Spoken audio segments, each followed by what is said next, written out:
and previously with the William and Flora Hewlett Foundation, the Stanford Center for International Security and Cooperation, and the Stanford Center on International Conflict and Negotiation. Melanie brings deep involvement in peace building around the world to the conversation, including public peace processes in the Middle East, Northern Ireland, and the Caucasus. I believe Melanie joins us today from Virginia, USA. So very warm welcome, Melanie. Great to see you. Thank you. I hope calling in, I'm not sure, Sanam, if you're calling in from Washington, D.C. or from London, but a warm welcome to Sanam Naraghi Andalini, who's the founder and CEO of the International Civil Society Action Network, or ICANN. Sanam is also director at the Center for Women, Peace and Security at London School of Economics. Sanam brings 25 years of experience as a global peace strategist, advocate, analyst, and practitioner, working with governments, civil society, and the UN on conflicts, peacemaking, and violent extremism.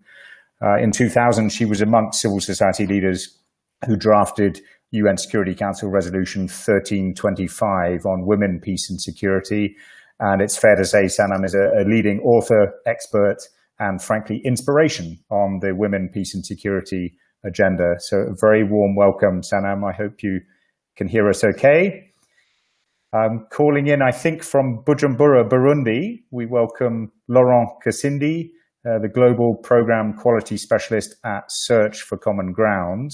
Laurent has 14 years of frontline peacebuilding experience in the Great Lakes region of Africa and currently advises and provides technical support to Search's global programming teams and field practitioners to develop and execute conflict transformation programming.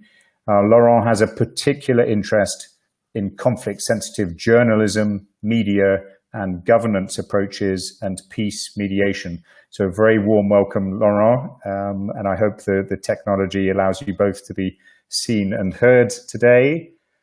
And then calling in from Pisa, Italy, we welcome David Stephen, Senior Fellow at the United Nations Foundation, where he leads a team supporting the UN Secretary General's response to the request from member states in the 75th anniversary declaration to prepare recommendations to advance our common agenda and to respond to current and future challenges. That's an impressively broad and serious mandate, David. David's also developing a program for the UN Foundation on the future of multilateralism in the era of COVID-19. He's a senior fellow at New York University Center on International Cooperation. He co-founded the Global Partnership to End Violence Against Children and was previously the founding director of Pathfinders for Peaceful, Just, and Inclusive Societies. He was also a senior external advisor on the UN World Bank 28 flagship report entitled Pathways for Peace, which I'm sure we're all familiar with, and previously was also a Brookings Institute senior fellow.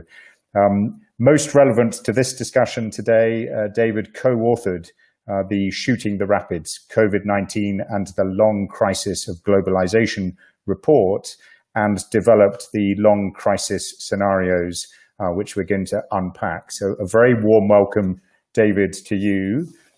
Before we launch into the scenarios, I just want to ask everyone as we go to consider questions.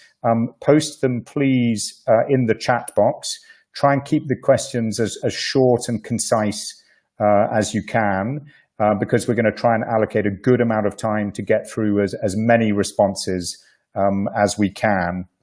We agreed in our session prep, in fact, that one of the key indicators for success for this panel is how many questions we get to respond to. So please keep the questions coming in the chat, and we'll get to them after we've heard from our panelists. So without further ado, I'd like to hand over to David to frame our session by introducing these long crisis scenarios. David, over to you.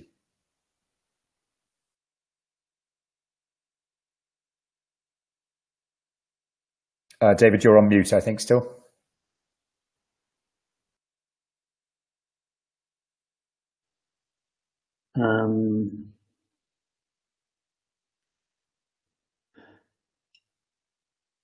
I think we hear you now, David, yeah. Oh, do you hear me now? Yes, that's good. Thanks. Oh, great. So what a relief. So thank you, Mark. And it's a massive honor to be on this panel and to be in touch with all the amazing people. I've just been watching this chat and seeing the vast breadth of experience that we have in the network listening to today. So I'm here, I think, to set up the discussion and really just to try and get us to start thinking about the bigger picture, and to do that through some scenarios that we developed when we were deep into lockdown, and really trying to understand the uncertainties of this crisis we're in, and to work out what that might mean for the decade to come. So I'm going to tell you some kind of quite big picture stories, and then I think the panelists are going to really try and anchor this in their expertise on peace and prevention. So I'm just going to advance. Yeah, just slides are working. So let's start with the long crisis. I mean, this piece of work is rooted in some analysis that we did at the Brookings Institution after the 2008 financial crisis, when we said that this wasn't a crisis on its own. It was part of a chain of crises that was already and was going to continue to rock globalization.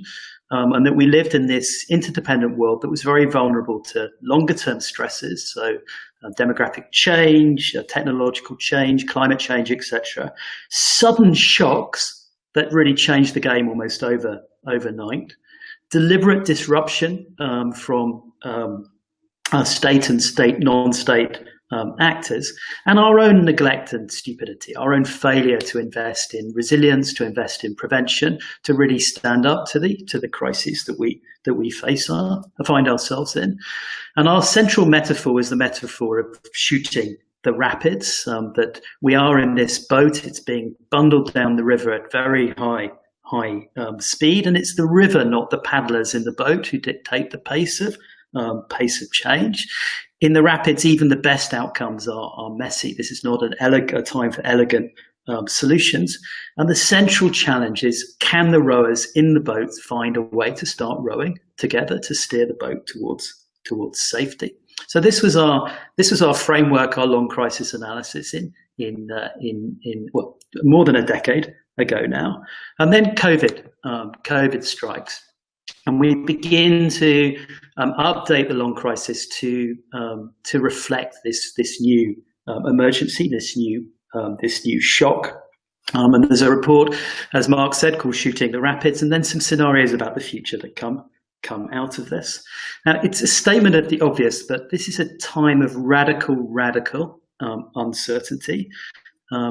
I date the beginning of this emergency to the last day of 2019, which is when WHO really began to have a sense of what was happening in China, and that's just 343 days ago.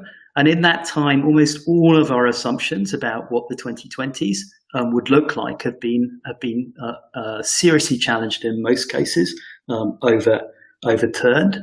So to understand what was going on, we use a piece of analysis from Stuart Brand, one of the founders of the Long Now Foundation. He talks about different layers of change, that in a crisis or in any system, you have these systems moving at different speeds. They're connected, but they move to a certain extent independently and on different time zones. And we say that we've got three layers to this crisis. First, the public health crisis, which we expect to take a couple of years, a year minimum, a couple of years probably to unfold.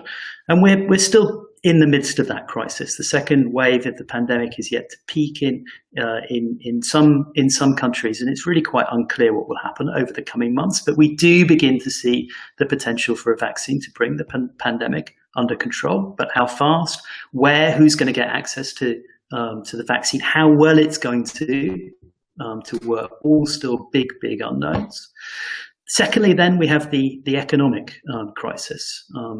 I tend to think this is going to take a decade to unfold fully, but I would say 5 years at a minimum. Here, where I live in Pisa in Italy, the economy had just in December returned to the size that it was before the 2008 financial crisis. So it had taken 12 years for that crisis to to roll over my little bit of Italy, and I suspect that we're going to see something similar happen with the economic crisis. Doesn't mean it's going to be all gloom for a decade, but we'll still be seeing the consequences unfolding in one way or another. Big uncertainties there, how demand will recover, whether governments who've been incredibly activist in their response will be able to maintain that, or whether there will be a premature fiscal retrenchment, and particularly what this is going to mean to the most vulnerable economies. And then the third level, the level of polarization and insecurity, the political, social, and consequences of the pandemic. The bit that we would argue is most important, but the one that we tend to most neglect. It happens below the surface, and it can take a generation for these social and political consequences to unfold, with significant impacts on our security, on patterns of polarization within societies. So those are the three layers of the crisis, and the long crisis scenarios take those three layers and look at the kind of response across two axes. So is our response polarized? Do we see societies pitted against each other, groups fighting against each other? Do we see short-term responses and very divergent views of the future, and highly inequitable burdens of risk and responsibility for responding to those risks? Or do we see more collective responses prevailing? Do the rowers in the boat begin to start paddling together? And then secondly, whether the response is highly centralized, where governments and elites are very much in control of the response, where people tend to be communities and people tend to be rather disconnected from what is happening. Or do we see a more distributed whole of society response, where there's a sense of agency across the society? So those are our two axes for thinking about how to respond to the crisis. And then we end up with four quadrants of change. A quadrant that's centralized and collective, very dominated by government. A quadrant that is collective but distributed, where we see the whole of society response beginning to predominate. And then the polarized responses that can be either centralized, so highly driven by corrupt elites, or very distributed, where there's a loss of control, but it's really a question of what happens down at the grassroots, what happens down in the communities. So those were the kind of framework for building the scenarios, and then we end up with a messy set of scenarios. So they don't neatly fit into the boxes, but we have four scenarios that look very, very different in the way that societies respond. Now, these are not predictions. They're simply stories to help us understand what kinds of different future could unfold and actually how we can influence those futures going forward. So I'm going to quickly tell you the story of each scenario and then conclude by giving some thoughts, some final conclusions that I hope will set up the rest of the panel. So first scenario, the rise of the oligarchs, a centralized but polarized scenario. This is the government for the few, government by the few, for the few. It's a big man type of government, strong, powerful elites dominating this situation, inequitable, illiberal, corrupt, opaque, and also ineffective. But through the pain of this scenario, the elites, whether they're in politics, in the business, in the media, they protect their own. People are angry, but they're locked out. And risk takers live at the bottom rather than the top of the pile. So we see international cooperation wither, and we see forces of populism become stronger. In a world of closed borders, discrimination, tensions between groups tend to proliferate. So the rise of the oligarchs, centralized but polarized scenario. Second scenario, Big Mother. This is a play on the concept of Big Brother, and it is a scenario where government thinks it has the answers and attempts to deliver. So it makes big promises. It makes big promises on health, it makes big promises on finance, and it makes big promises on the role that it can play in forging the society that we will live in the future. And then it has the answers, or it thinks it has the answers, but they're seldom the most imaginative ones. And it continually raises expectations and often elbows other actors aside. And the question, the pivot in this scenario, is whether government solves problems fast enough to gain and keep legitimacy and public satisfaction, or whether it enters a vicious cycle where it continues to promise, but it's unable to deliver fast enough for what people want. So that's the scenario that is effective, but there are question marks about how sustainable it is. Fragile resilient is a polarized but distributed scenario. So this is a scenario where we face repeated and accelerating waves of crisis, and this could happen globally, could happen regionally, or it could happen within a country or society.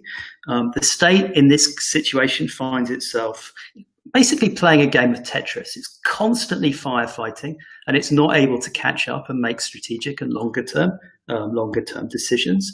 And drama and chaos becomes almost the point of the story, with national competition for the spoils, for the scarce spoils that remain. But at the grassroots, there's a surge of innovation. It's like the towns here in Italy during the Black Death, during the plague, a time of massive social innovation. But the question is, does that innovation is it greater than the sums of its parts? Is that inventiveness enough to take a society forward? So fragile but resilient, and the question of the balance between the two. And then our final scenario is a scenario where collective action predominates, but it's much more distributed than in the Big Mother story. And we call this scenario winning ugly. And it's a reflection of the fact that this is not easy. We face challenges that are not going to be easy to solve. As I said at the beginning, there are no elegant ways to row down the rapids, but it's a scenario where there's a collective willingness to experiment, to innovate, and to learn, and a evolutionary cycle where solutions begin to predominate over problems. And this is not just about the state, it's not just about the private sector, it's not just about the civil society, it's distributed throughout society, this ability to respond. But the problem with, and all of the scenarios have problems, the problems with this scenario is it is still messy.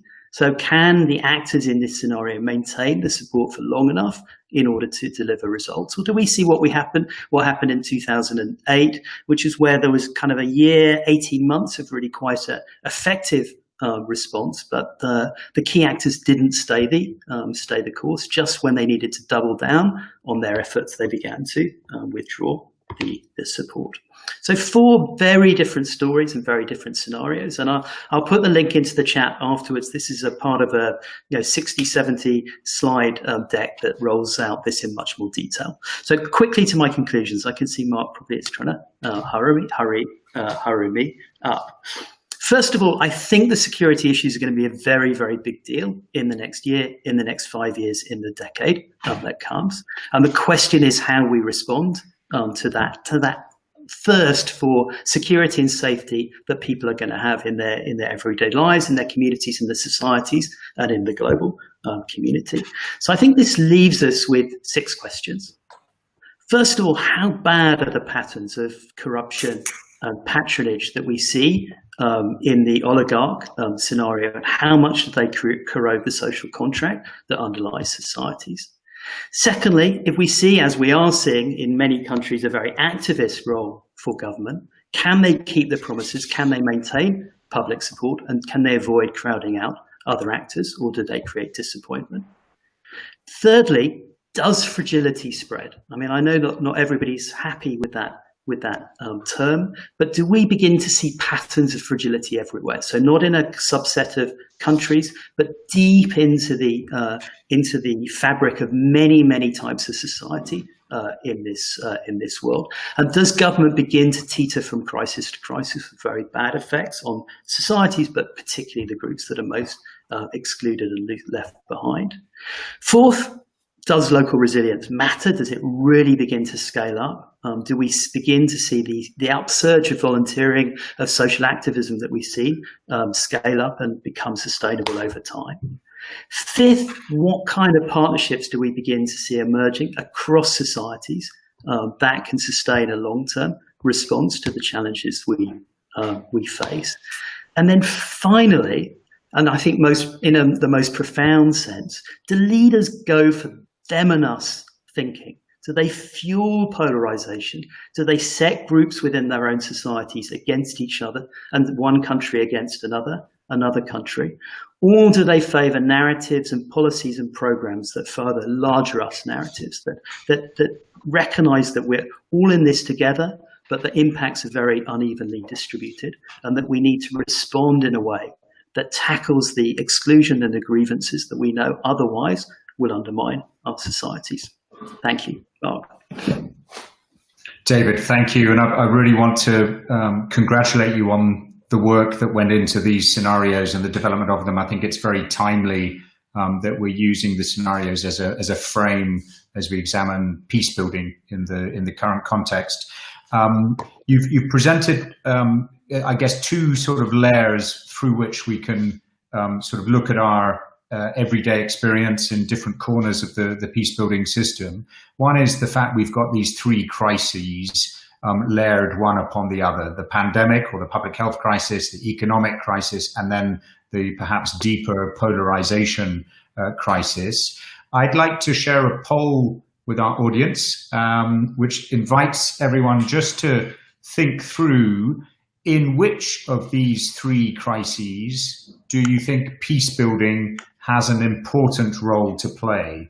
Public health crisis, economic, employment, financial crisis, polarization, and insecurity.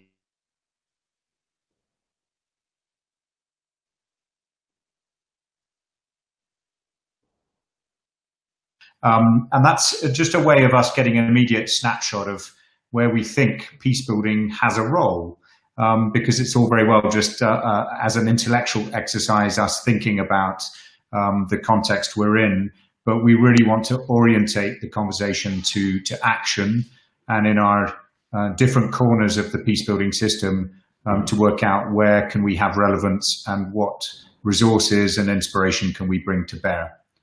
So I'll just give another 20 seconds or so for the poll. I can see a lot of people voting. This is great.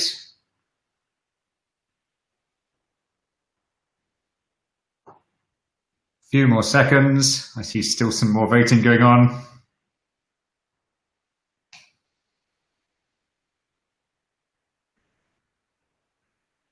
I think that's pretty good. So I'm going to end the quiz and I'm going to ask Stephanie if she can display the results for us.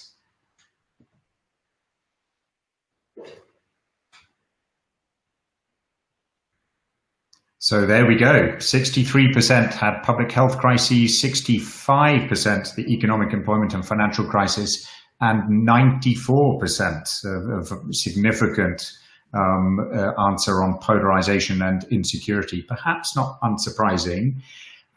In this next round, through the different experiences and perspectives of our panelists, we're going to be exploring their responses essentially to this question.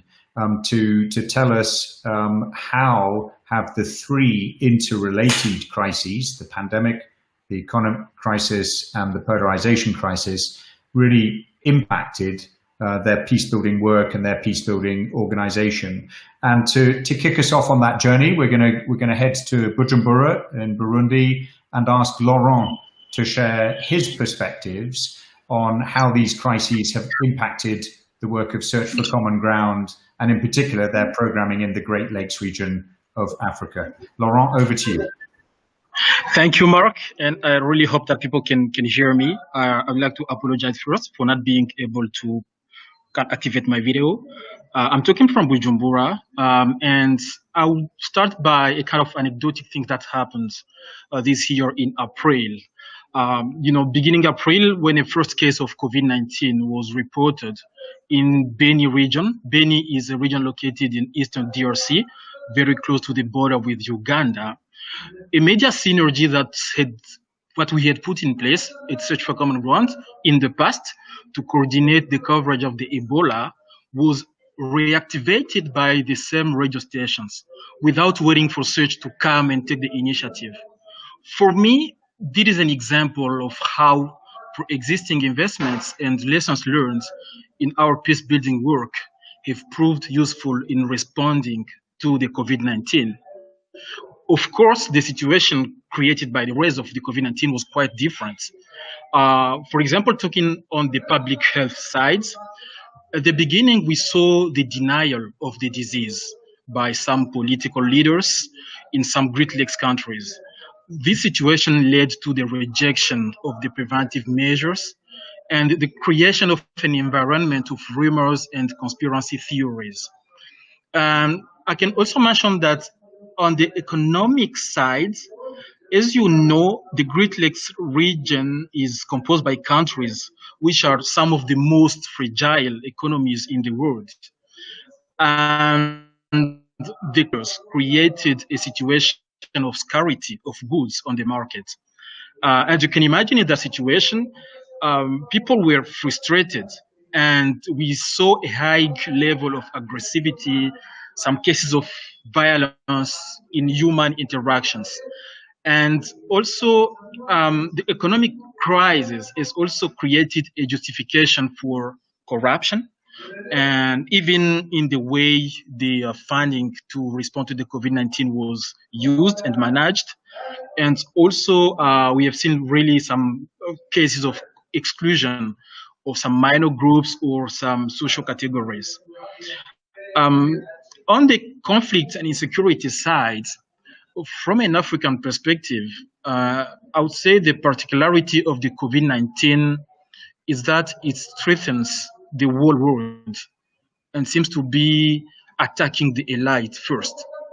And there have been some cases of travelers, international workers, and even political leaders pointed by the local communities as the ones bringing the pandemic to their locations. I recently talked to a local actor in the DRC, in my country, who he was complaining that he was frustrating to be at risk to get the COVID-19, a disease coming from China, while he didn't even hold a passport. Meaning that in his mind, this pandemic is being brought to them by the elite and the rich people traveling across the world. And you can see in the way they were interacting with the local leaders and the political leaders was quite difficult. Another example is a delegation that was supposed to travel from Kinshasa, the capital of DRC, to come to the eastern side, aiming to support the communities which were dealing with the humanitarian.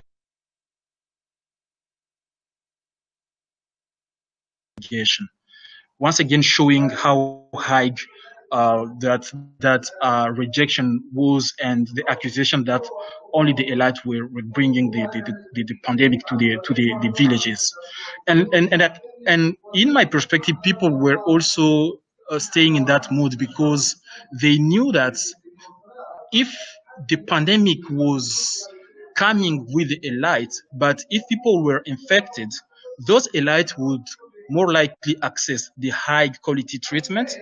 But when poor people and the local population would come to be affected, they would hardly get a good treatment, and they might be abandoned.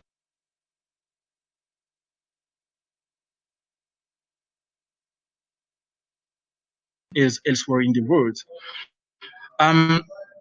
Once most of the countries here in the Great Lakes did put in place the social distancing measures, we had attention to this new context, knowing that the rise of the pandemic would not stop the conflicts or decrease the violence. So we tried to move most of our media programs remote, meaning that we had to create new capacities, train people on how to produce media programming, remotely. We have also leveraged some that we had, for example, with Solia, to strengthen the capacity of our staff in online facilitation. We have been trying to move some of our participatory theater and activities to radio. We have been trying to test some online mediation and much more. I'll stop there. Thank you, Mark. Laurent, thank you. And it's fantastic to have you with us from Bujumbura, and we appreciate you overcoming the technology challenges also. Let's turn to a quite different context, perhaps, by asking Sanam to share her perspectives from ICANN's experience as an organization, but also a network of many other civil society organizations focused on women, peace and security, and prevention of violent extremism. Sanam, how have these three crises impacted your work?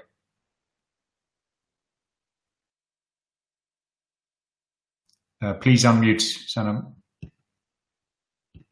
Sorry, there we go. Okay, so thank you very much. It's great to be here with you all.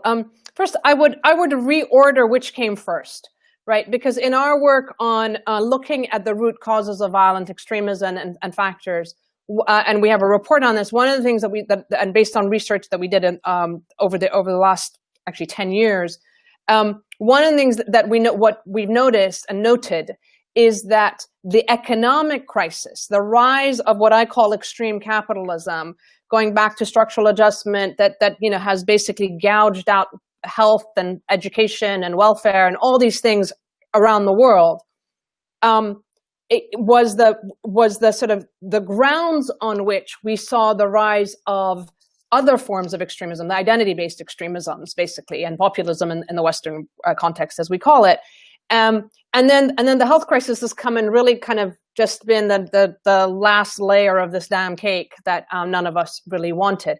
But that's the order that we see. And then what we've also seen is that with the pandemic, the extremism has also risen, right? So whether it's because people are saying, you haven't been a good Muslim, or whether it's because whatever churches are saying, whatever they want to say, it's these things are now kind of interacting with each other. So that's one thing.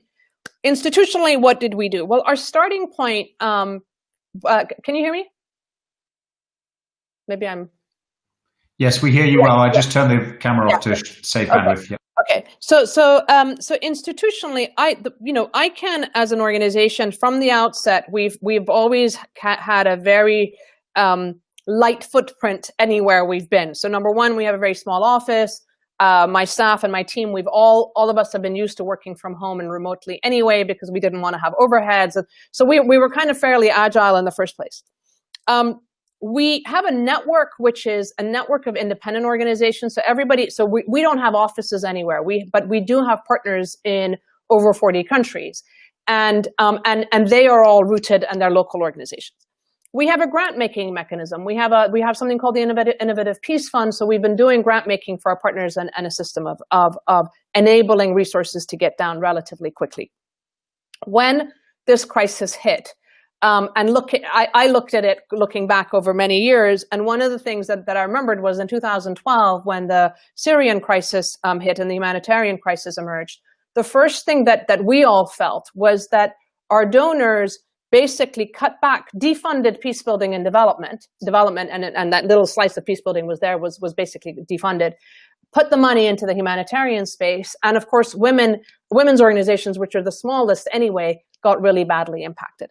So anticipating that was going to come, the strategy that we took at ICANN was to basically go back to our donors and ask them if we could pivot our work so that the money that we would have had for workshops and meetings and travel and so forth could be basically shifted to giving grants out, and at the same time allowing us to give flexible funding grants to our partners, and essentially kind of really living up to the promise of what our Innovative Peace Fund's motto is, which is investing in trust. We said our partners are there, let them have the resources to do what they think is necessary on the ground. And we were already seeing in March, the minute this COVID pandemic hit, our partners in Iraq and elsewhere were already the first people who are out there telling their communities about PPE and hygiene and so forth. So what we've been doing is getting money out, I think this year, and the fund is relatively small, but it's $20,000, $10,000 goes a long way, and it's about close to $2 million that we would have done in 2020 of these kinds of grants, getting the money out on the one hand so that they can do what they want, what they need to do. Secondly, compiling information that we were hearing about the pandemic, about whether it's hand washing or masks or how do you work in communities. We took stuff that the CDC had here and was talking about how you work in elderly communities and saying, okay, how do we repackage that, get it medically approved so that we can give it to our partners who are working in Cameroon or Pakistan or elsewhere. And they were then translating or doing pictorial of it things so that they could share it, so that they could spread the information about what to do. Then they came back to us and said, well, in a lot of these places, Yemen, Cameroon, Somalia, etc., people are, WHO is telling us to wash our hands with soap and water. We have neither soap nor water. What do? And so some of them started actually fixing up water sort of stations, and they were sharing information through our WhatsApp list on how to make soap and things like that, or how to make the hand sanitizers using local products. And so there's a lot of interesting kind of 21st century technology going all the way down to, I don't know, however, medieval in a sense, because of just the lack of these resources on the ground. Our partners in Pakistan used a network of women who they had been working with in terms of de-radicalization, women who'd been radicalized to support the Taliban. They de-radicalized them, but they basically formulated, restarted or reignited the network to use their rooftops as a traditional means of sharing information, again, about what COVID is and how to look after yourself and so forth. So there were these kinds of things. The grants that we gave went from making PPE and providing these things all the way to providing food bags, to negotiating and getting involved in ceasefire issues in Yemen, to actually kind of mobilizing people to stop, to kind of intervene and get engaged in community peace building in Cameroon.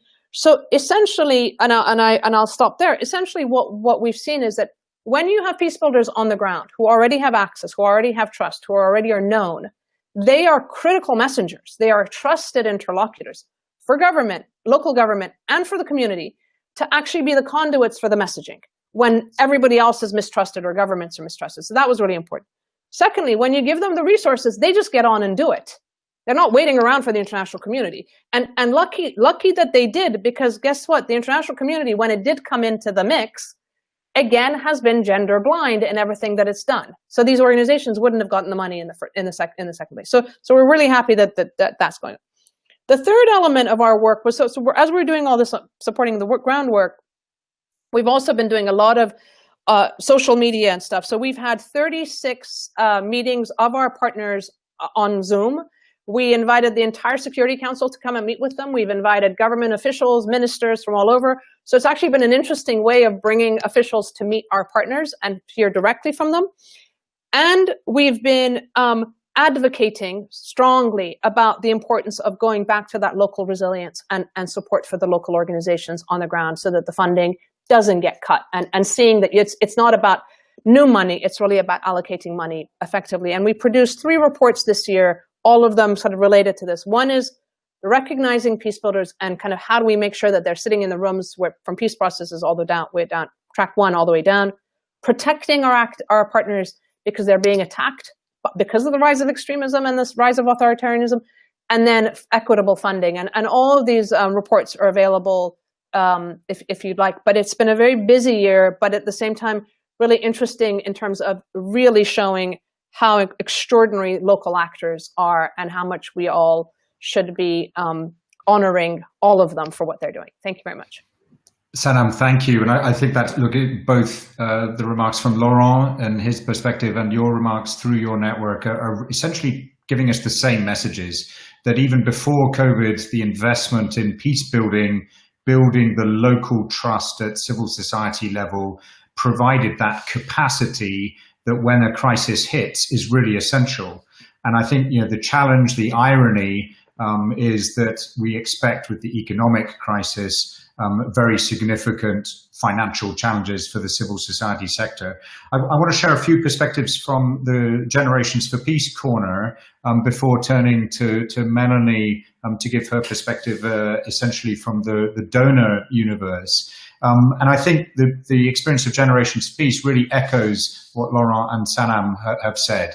In the face of the pandemic, of course, our first duty was the safety and security of our volunteers and our staff and their families, and then bridging from them and really through them to their communities. So using those pre-existing relationships of trust to convey public health messaging, recognizing that we had the opportunity to do that precisely because of what Sanam referred to, peace builders being trusted interlocutors at the grassroots level.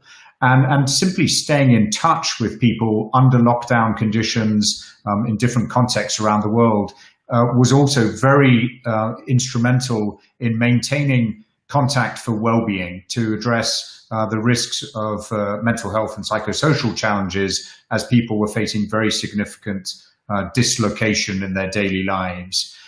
Beyond that first step, as Laurent articulated, a lot of adaptations to our traditionally people-to-people peace-building approaches, a lot of digitization of our work, not only of our trainings, but also of our people-to-people engagement, and being extremely creative in how we did that, even down to just using WhatsApp groups where social media wasn't a sufficiently active channel.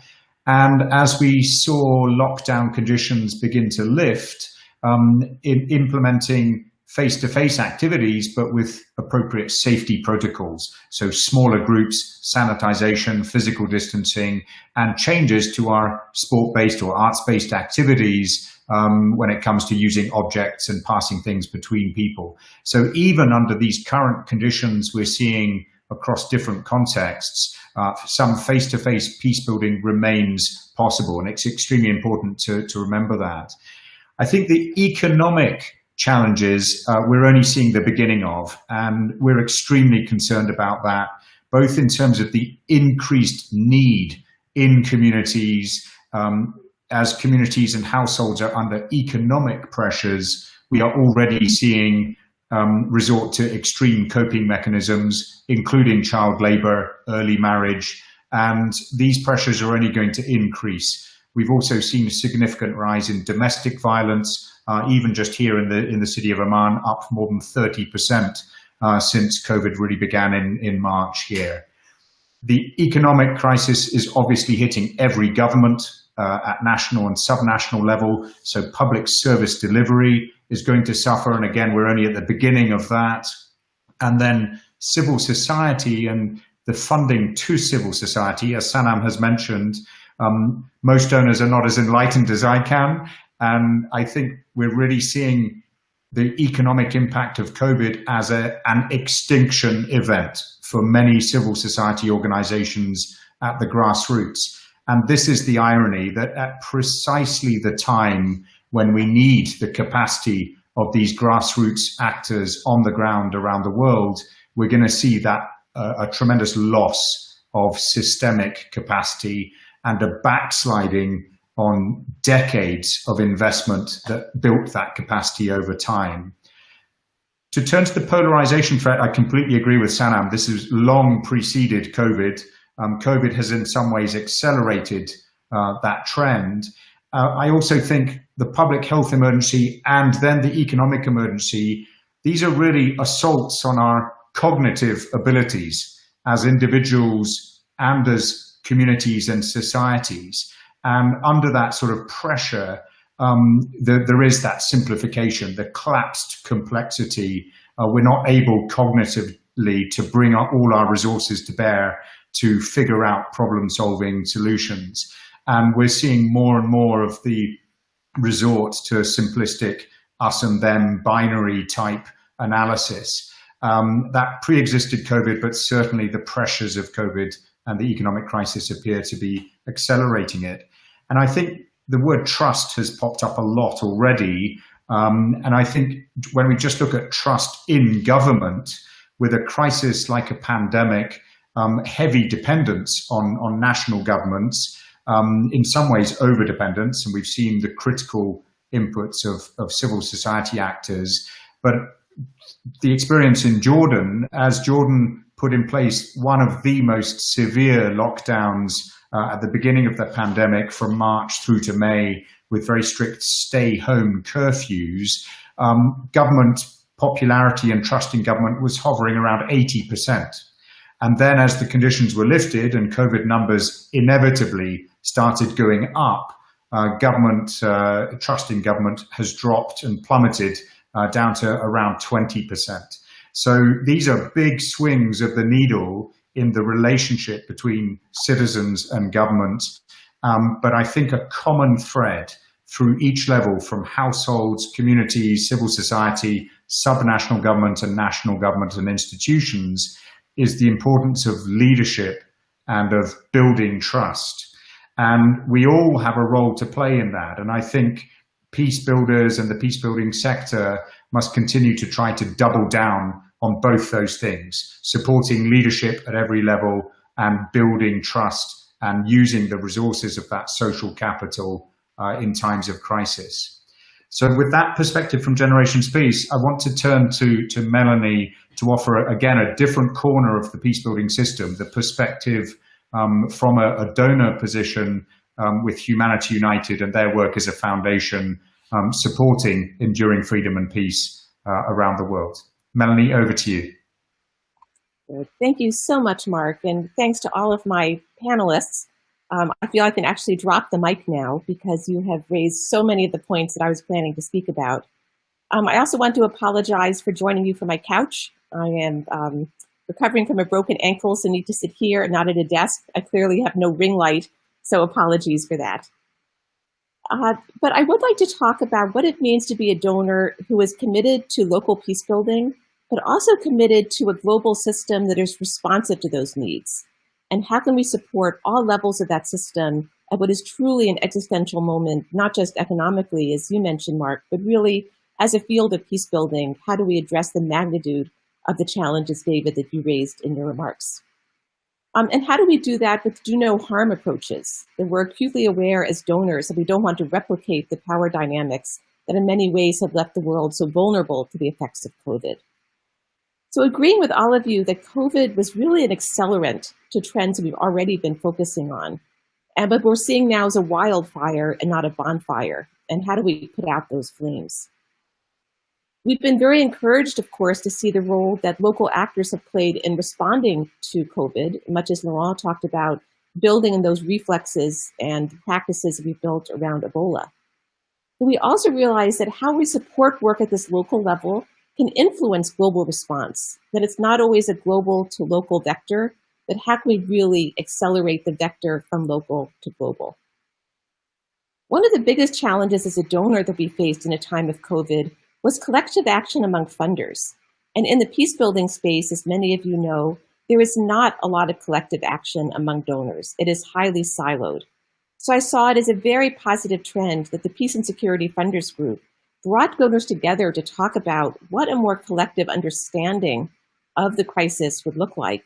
And then how could we start to take baby steps towards pooled funds or ways to make it easier for partners and grantees to report singly to a range of donors rather than having to spend so much energy during a crisis in relationship with each individual donor. Within Humanity United, we released many of the requirements around project support in favor of general operating support and tried to be as flexible as possible with timelines around grants so that partners and grantees could use the resources in this time in the way that best suited them. We also saw another kind of existential moment with this pivot to digital, and that peace building is by definition a face-to-face endeavor. And what does it mean to move onto digital platforms? So we funded through Peace Direct a small fund that was able to allow especially marginalized peace builders around the world get the bandwidth they needed, the phone time they needed to stay connected, and also made grants to build up to think about how could we make a more existential shift to digital spaces and how to create the trust and intimacy on a digital platform that we might have in our face-to-face work. We've also thought a great deal about the importance of narrative. I think we've always had a problem in the peacebuilding field of making peacebuilding seem as relevant and powerful as it is, and not as a quaint sister to development or humanitarian assistance or even to human rights. So we've been supporting narrative research on how to really bring forward the importance of peacebuilding during this time. In terms of economics, we of course recognize the existential economic moment for the peacebuilding field. But in terms of the larger economic systems that shape all of our work, Humanity United is less focused on that, but I would point you to the Omidyar Network, which has a large and very powerful program on reimagining capitalism that brings to mind, Sanam, many of the conflict points that you mentioned earlier in your presentation. But I think that the issue of polarization as it came out in the poll is primarily where peacebuilding could have the most impact. It's one of the great challenges of our age. And we have to understand not only the political effects of polarization, but I saw this in the chat. What is the neuroscience of polarization? How in times of stress do we devolve, as you said, Mark, to those most basic identities? How do we start to recomplexify the narrative? And how do we learn from peacebuilders around the world who are already working in very divided societies to help us understand how we can create bridging in highly toxic and polarized societies?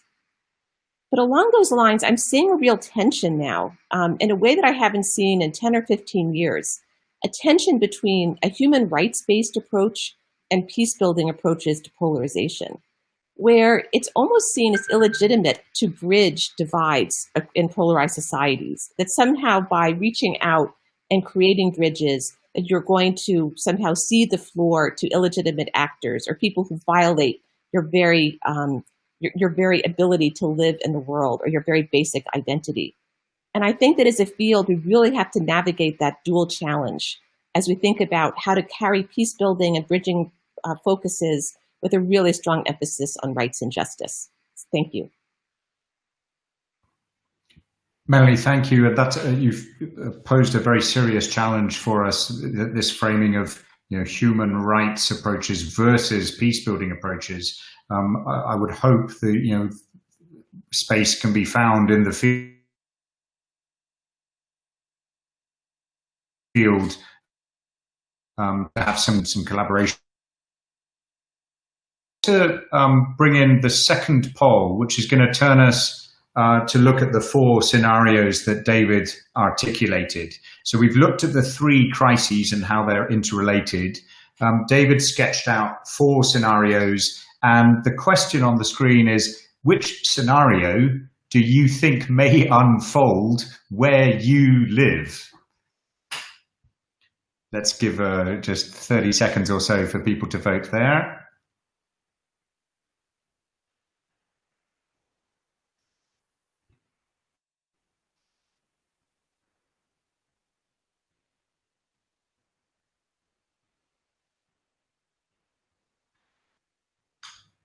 And just as the voting is going on, I think it really emphasizes the beauty of the scenarios is in thinking of them not as any singular sort of crystal ball prediction of the future, but they are 4 carefully constructed, plausible stories of possible futures. And it may well be the case that we see each of these stories playing out in different ways in different parts of the world. And we've got quite a diverse audience here, so it's interesting, as we almost have everyone voted, we're going to see an interesting diversity of responses, I think. Just give it 5 more seconds. Anyone else wants to vote?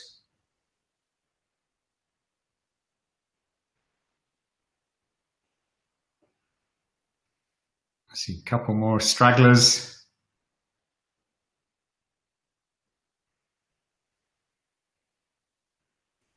Okay, I'm going to call it there. You can take me to various courts in the US if you wish, but let's see the results if Stephanie can post them.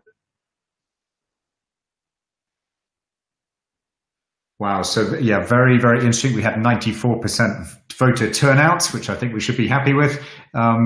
And yes, an interesting diversity of answers there. And I think that leads us into this second, and we're going to make it a very quick fire round in order to allow time for questions. I'm going to ask each of our panelists in 1 minute or less to share their perspective on how these scenarios may inform their day-to-day work. So 1 minute or less, a bit of time pressure, so we can allow time for questions at the end. Laurent, can you kick us off, please? How do you see these scenarios in the Great Lakes region? Thank you. I'm going to try to do it very quickly. So the first point I would like to make is that in Europe, in America, and in some developed countries, people analyze the COVID-19 through the assumption that the world was better before. But in these countries, this is not the fact, right? For many of these countries and fragile states are already dealing with civil war, terrorism, and malaria, and Ebola, and many other crises. The COVID-19 is not necessarily perceived as an extraordinary to their situation. But I would just briefly saying, look, position most of these countries between the fragile resilience and the winning ugly, because people are more reliant to local solutions, trying to create new solutions and leveraging their existing experiences in dealing with crisis. Thank you.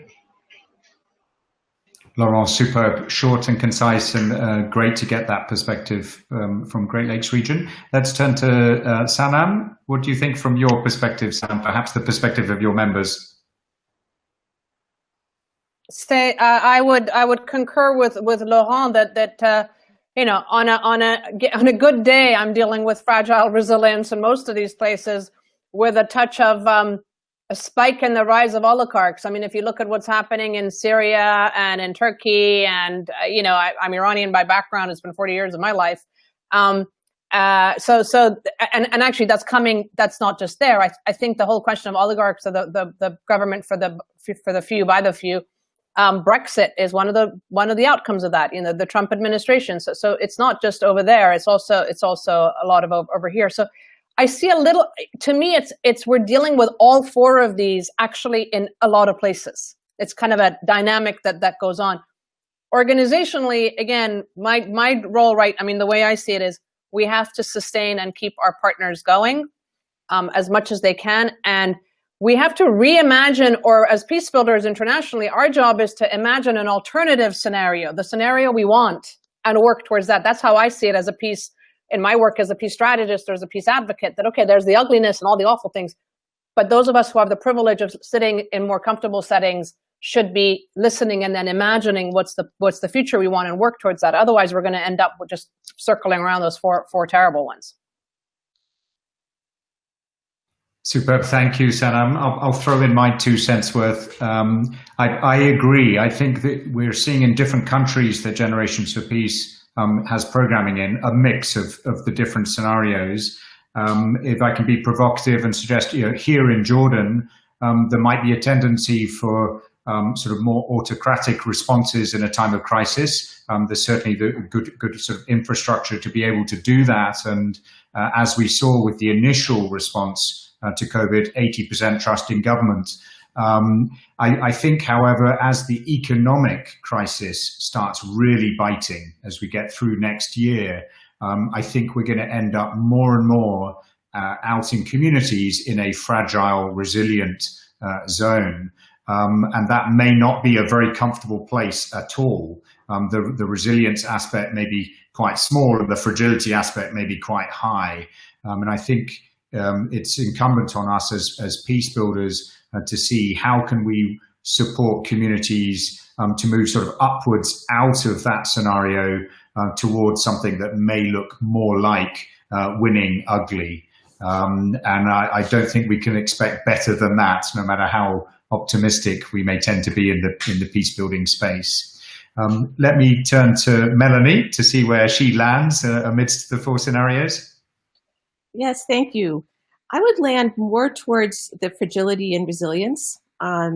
And I make this, it's a very provocative argument right now for the United States, which I think has elements of all four of the scenarios, but deep pockets of fragility where there is not the trust in our vaunted institutions, and where if we're looking to be saved by the local elected election officials in key swing states, what does that say about the state of our whole democracy?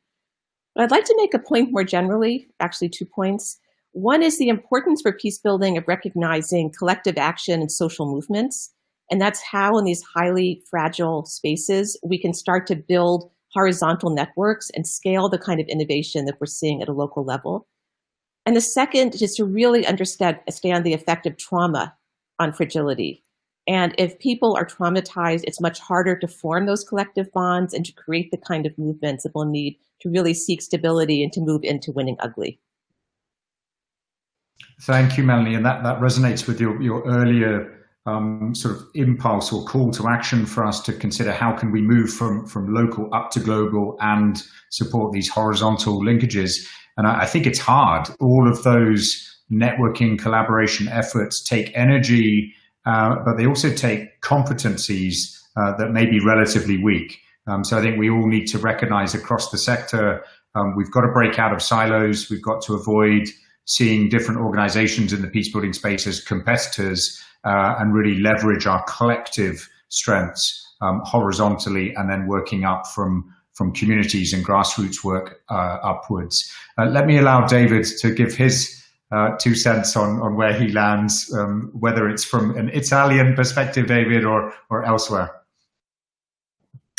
Well, I think here in Italy, we've seen massive local strength, and you realise that this is a country of city-states that was only relatively recently a country.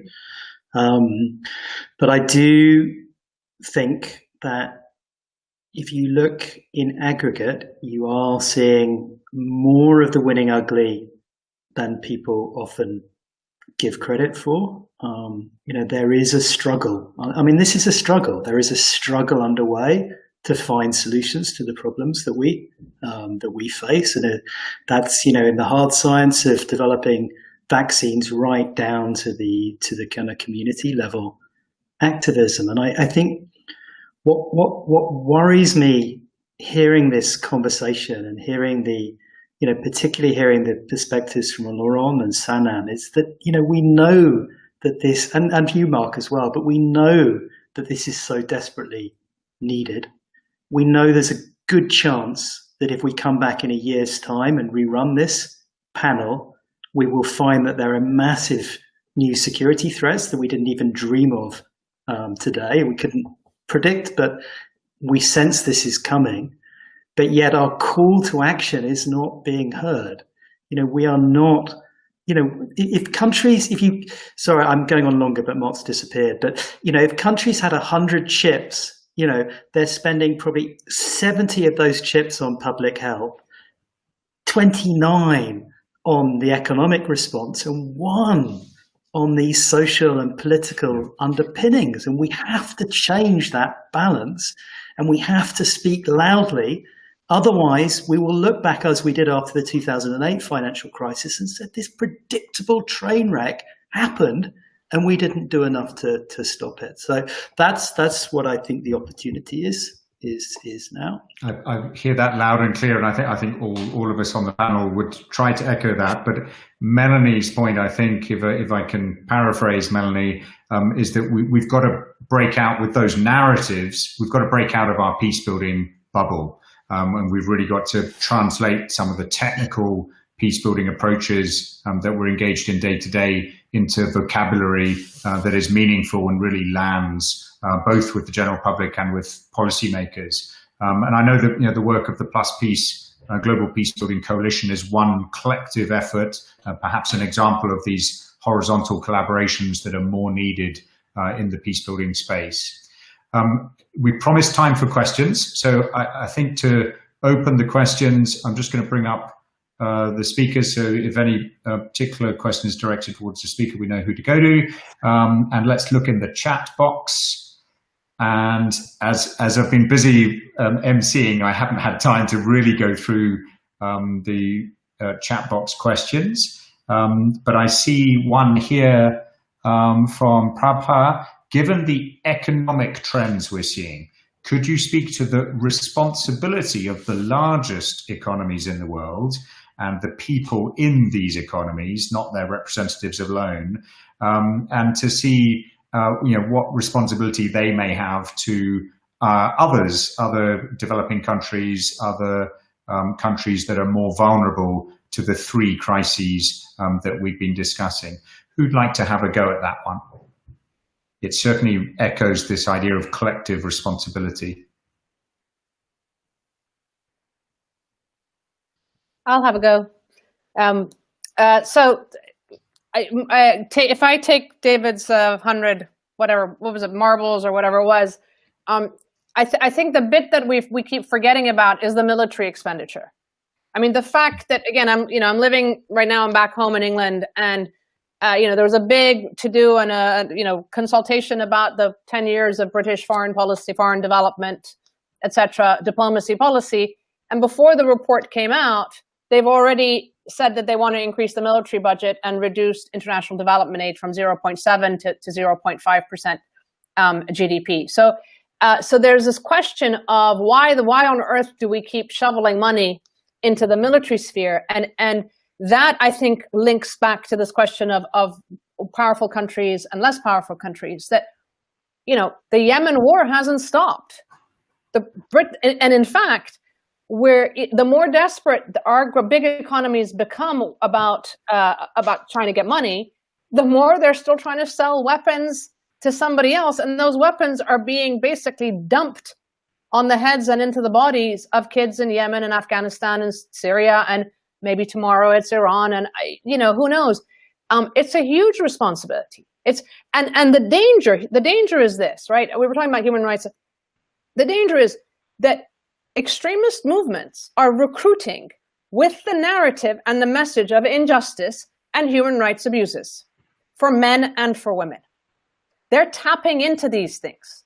They see the same things that we do. They understand it. They're looking. So it is to our detriment, and it is really short-term thinking that we can do nothing over there, or we can still perpetuate violence, or we can still support corrupt governments and so forth just because we want to sell a bunch of weapons to them, and that it's not going to come back, and we're not going to see blowback. So it really does need to be rethought significantly. And from a public standpoint, I think the public is beginning to understand. I'd like to see the private sector, the media, and the tech sector, the financial sectors getting involved in these conversations with us, because they have more access to places and people that, we as peace builders may not do, because, we're peaceniks, or we're not seen as serious. I don't know, whatever it is, how they see us, but get them into the conversation with us. Thank you. Very good. Thank you, Sanam. I want to ask Melanie to chip in, and I'm wondering, Melanie, if you might also add a reflection on the Global Fragility Act in the USA, and whether that's a step in the right direction in terms of the citizens of one country through legislation showing more willingness to support peace-building efforts in fragile states around the world.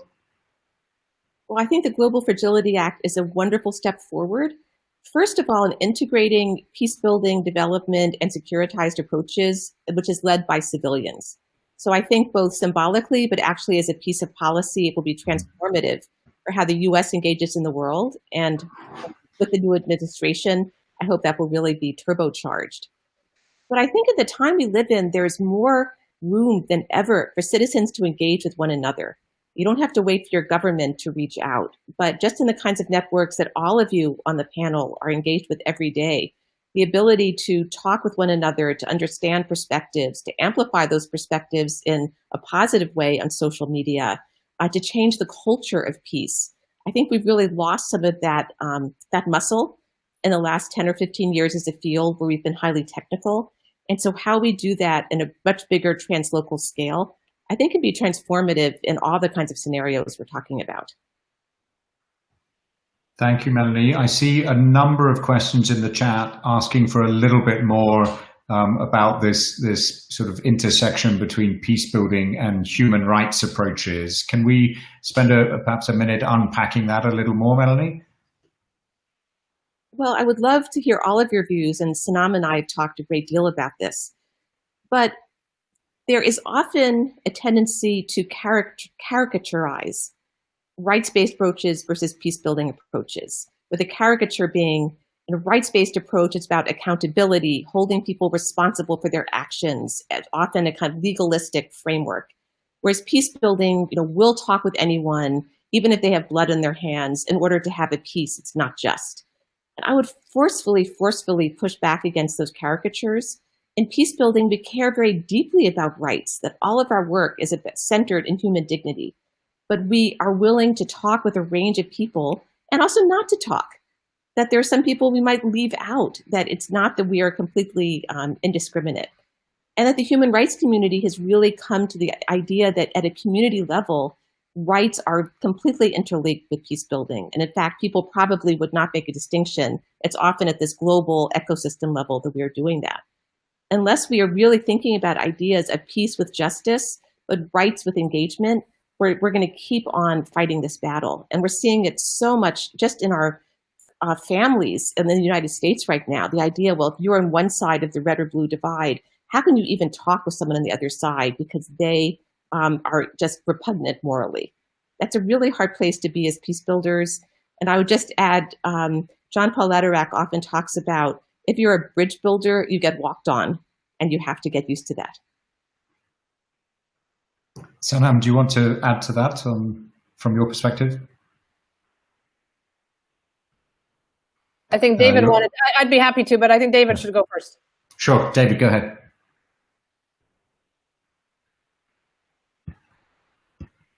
Yeah, sorry. I just wanted to reflect on this a little bit from the human rights perspective. And, when I was running the Pathfinders for Peaceful, Just, Inclusive Societies, we did a lot of work on justice, and you see a similar divide in the justice field between people who work in people-centered justice, who see that they're out there solving problems, preventing problems, and then they tend to view the human rights approaches as much more abstract, much more purist, much less willing to get their hands dirty. And I actually found that particularly when you look at human rights and prevention, we're seeing a lot of very practical, problem-solving, evidence-based approaches. I mean, I give the example of the Association for the Prevention of Torture that's done a lot of work on really trying to understand what it takes to drive torture and abuses out of public sector institutions of various kinds, and they've come up with really quite practical answers that they're then able to go and have a very different dialogue with policymakers about what change actually looks like in the real world. So, I'm not sure whether that's an answer, but I think what it's beginning to show is that move on the human rights side towards practicality, whereas, as Melanie said, on the peace building and on the justice side, you have that recognition that rights are absolutely fundamental to everything that we do. Thank you, David. Sanam? Yes, thank you. A couple of things. I think, number one, this idea of rights being integrated. I mean, one of the things, again, that we've seen over the last maybe 20, 30 years is that the Western or the Washington consensus notion of rights has been your political rights and your freedom to expression, but not your economic rights, not your right to food and shelter and education. And other groups have picked those up. I mean, the Catholic Church became de facto the provider of dealing with the poor, but also with it came, messaging around reproductive health, right, and abortion. So this question of bringing it back together and recognizing that if you leave certain rights out, somebody else is going to pick them up and they're going to have their own messaging, and that's why they're integrated.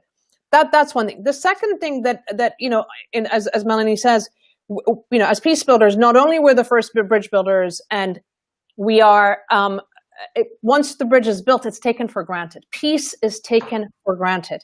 We can no longer afford to take peace for granted. My analogy always is, you've given Picasso the most fantastic oils to paint the most beautiful masterpiece, but you're giving him a canvas that is shredded, right? You can't say we want to do education and health and environment if the canvas is literally shredded. So we can't take peace for granted. That's really important. And we need the human rights community, especially, I would say, the more hawkish elements of the human rights community to come and talk to us. As an Iranian, every time I tweet about sanctions being bad, I'm accused of being an agent of the Iranian regime. It's appalling, right? That's what they do to us as peace builders. And I don't know who they are. I don't know whether they're human rights activists or what they are, but they come under the label of this purist human rights. And I think that the human rights community itself also needs to engage and start thinking about what is it that you do when you start to attack others unfairly about, just because they're talking to opposition groups and so forth. So there's a lot of dialogues that we do need to have, but it's important that there's a recognition that our peace building work is inherently based on justice, as well as reconciliation, as well as forgiveness and compassion.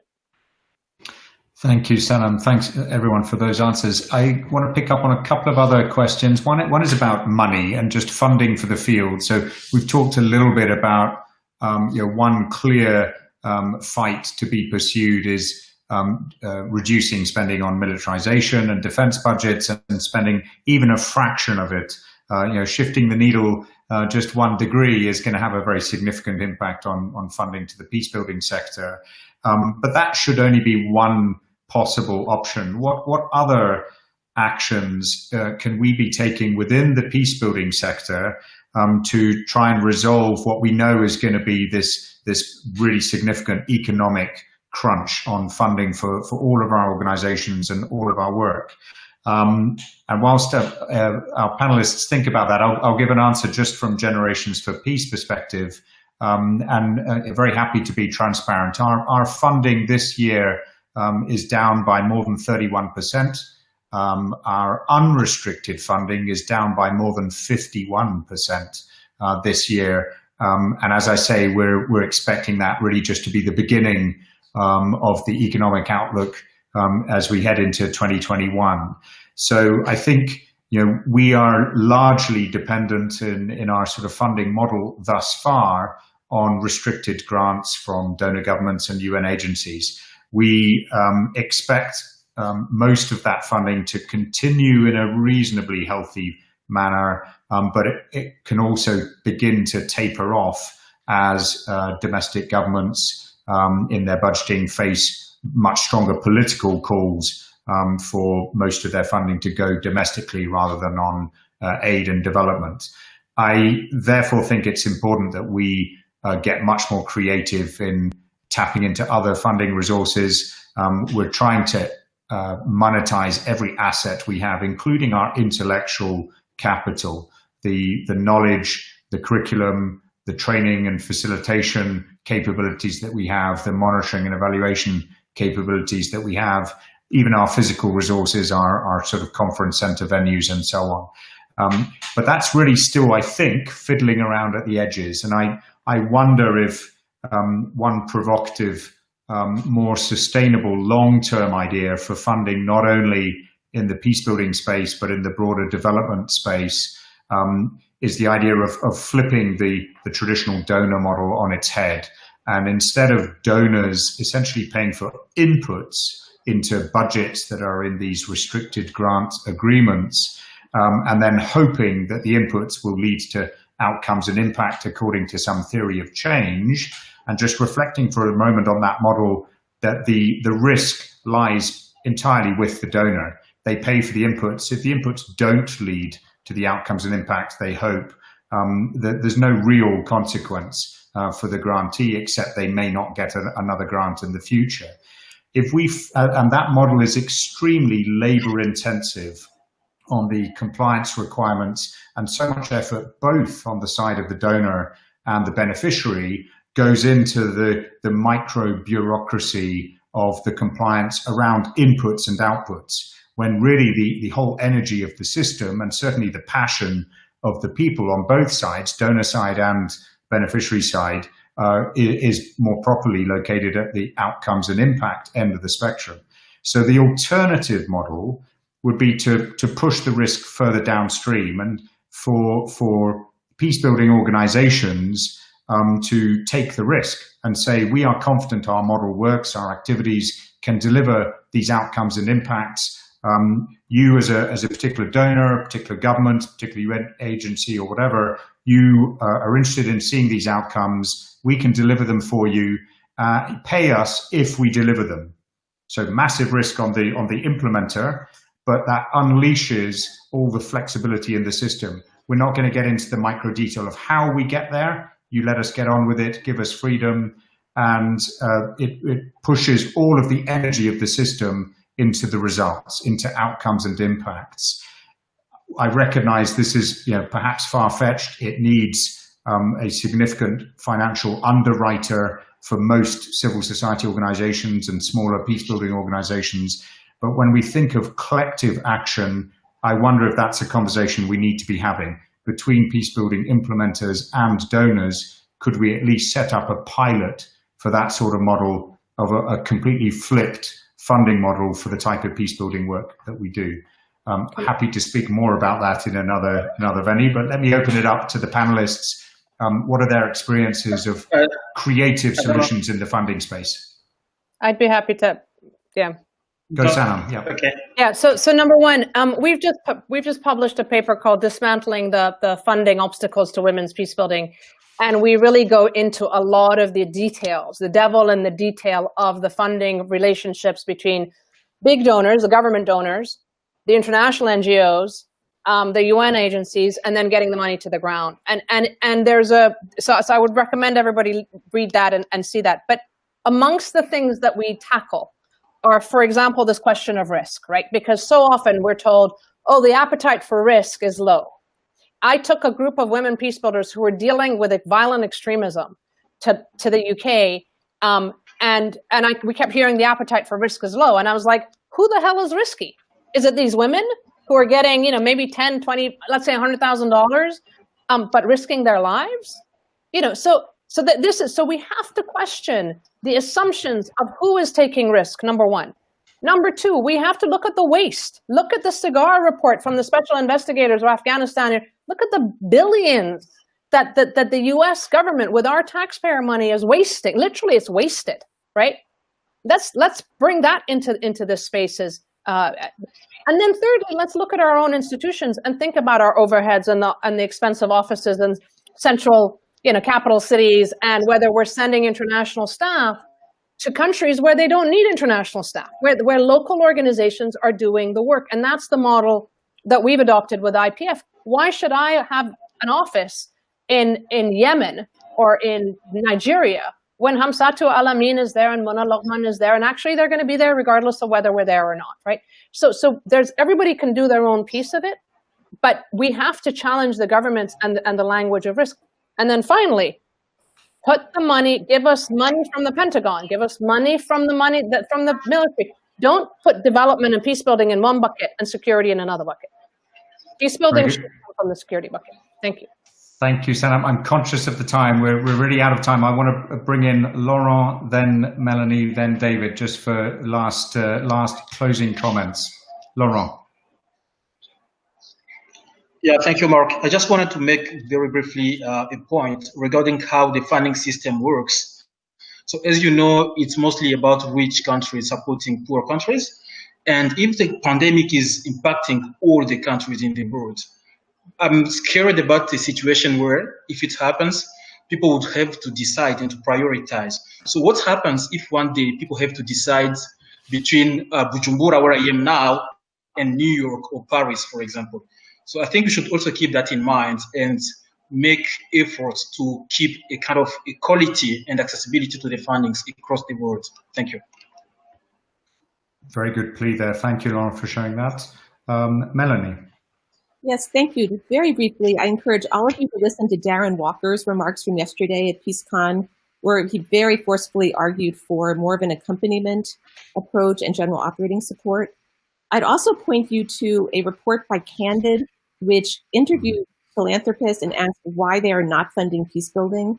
I think we desperately need to reach out to other philanthropies to make the case for peace building and why what they're doing already supports peace building.